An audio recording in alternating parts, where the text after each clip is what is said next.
আমাদের নেতা জনাব তারেক রহমানের নেতৃত্বে আজকে আমরা ঐক্যবদ্ধ হয়েছি। বাংলাদেশের সমস্ত মানুষ ঐক্যবদ্ধ হয়েছে। আমরা এই দেশটাকে পরিবর্তন করে আমাদের সন্তানদের জন্য একটা উপযুক্ত রাষ্ট্র গড়ে দিতে চাই। আমরা কল্যাণকর একটা রাষ্ট্র করতে চাই।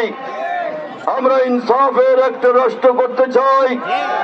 আমরা ন্যায় বিচারের একটা রাষ্ট্র করতে চাই। সেই জন্য আগামী 12 তারিখে আমাদের এই নির্বাচন গুরুত্বপূর্ণ।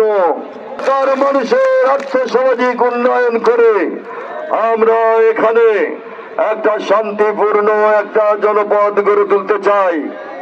বন্ধুরা আমার, বহু জায়গায় গেছি, বহু কথা বলেছি।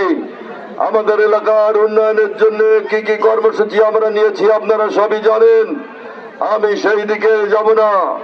ষড়যন্ত্র চলছে, টাকা দিয়ে ভোট কেনার একটা ষড়যন্ত্র চলছে। চারিদিকে খেয়াল রাখবেন, একটা দল গোটা বাংলাদেশে নৈরাজ্য সৃষ্টি করছে। টাকা দিয়ে ভোট নিচ্ছে, আইডি কার্ড নিচ্ছে, মোবাইল কার্ড নিচ্ছে। সতর্ক থাকবেন। আমরা সবাই মিলে আগামী 12 তারিখে একটা অবাধ শান্তিপূর্ণ নির্বাচন চাই।